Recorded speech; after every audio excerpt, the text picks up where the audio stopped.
Hi there. Today is A-level results day and AS level results day in the United Kingdom. Want to know about clearing? Want some advice? Roll the graphic. Stay tuned.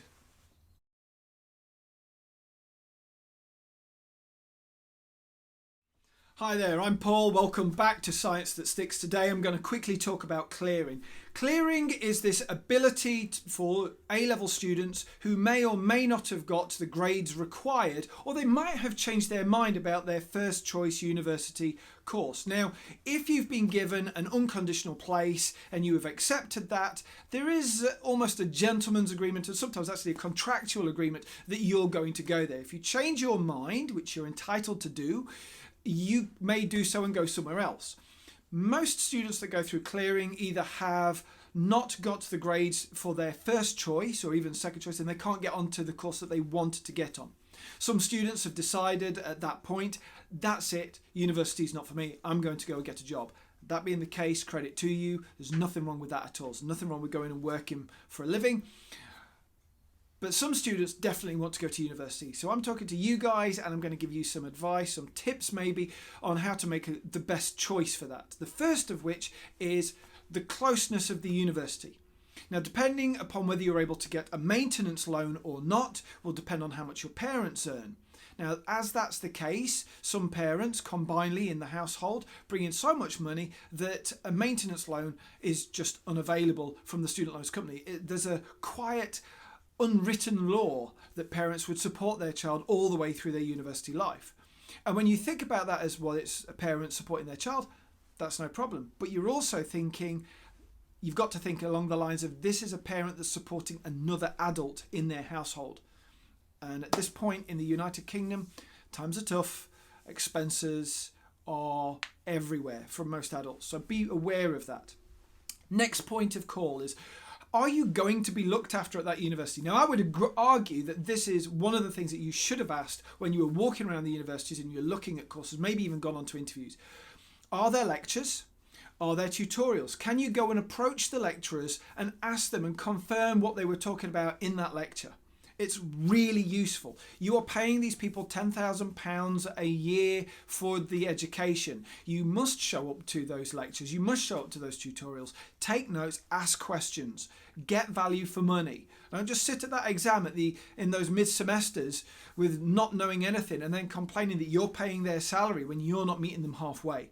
It's not a rant, it's just a point of fact. Next, how far away is that university from home for you? Some students might want to or might have to live at home and they might have to commute. If you live in a city like Leicester, which is where I am, there happens to be 2 universities within the city. That's perfect. So you could catch buses, you could walk, you could cycle. There's even a university just up the road from us. That's Loughborough University. It's a good university, but I think all universities are pretty good depending upon what you want to use them for. If you want to get just a degree so that you can get letters after your name, one university is as good as another.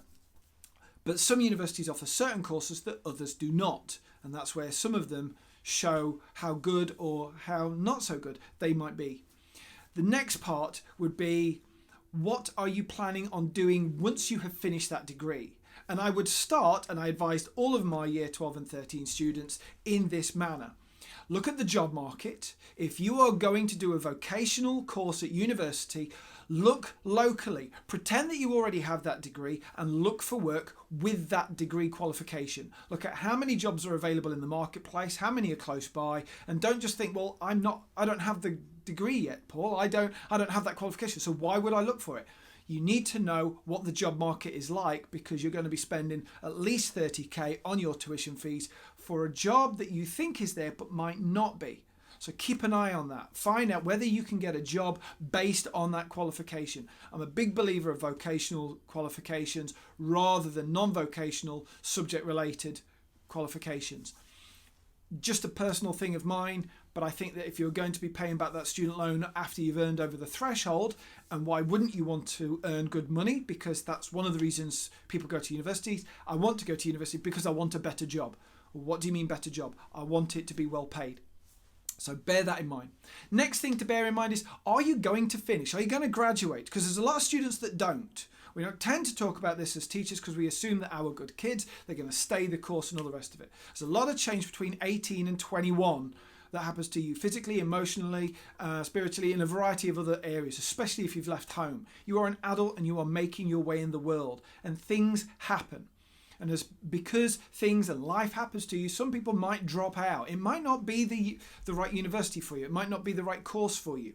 If you drop out and don't go back, you still owe on the loan, which means if you earn over the threshold, you still have to pay it back, whether you graduate or not. Bear that in mind, please. Lastly, make sure that whatever it is that you do, you really think about it. You think about the location, you think about the costs it's going to be for you to get there, get back, whether you can work at university, because whether or not it has a huge amount of contact time.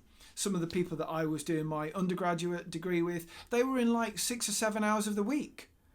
That was barely a course as far as I was concerned. But then when they said to me, "Oh, Paul, what are you doing?" and I showed them my timetable, they're like, "Gosh, you're in all the time." I was like, "Yeah." Applied chemistry is it is a vocational course, but it's also a non-vocational course as well. I was shown how to use equipment. I could be in a lab, I could be a lab technician, I could be an analyst. There's a variety of things I could do with my degree. I just happened to have chose teaching. But there are the things. Those are things that people need to think about. So don't forget, look at that support network. Is the university going to be able to support you in that course? What's the dropout rate? If you can find that, many universities don't want to talk about it, but look at that. Really look at that. Think to yourself, will I get a job out of this? Work backwards with that job, or work backwards from what job availability is present. And lastly, finally, the advice that my dad gave to me, which is sound advice, which is don't act in haste that which you will regret in your leisure.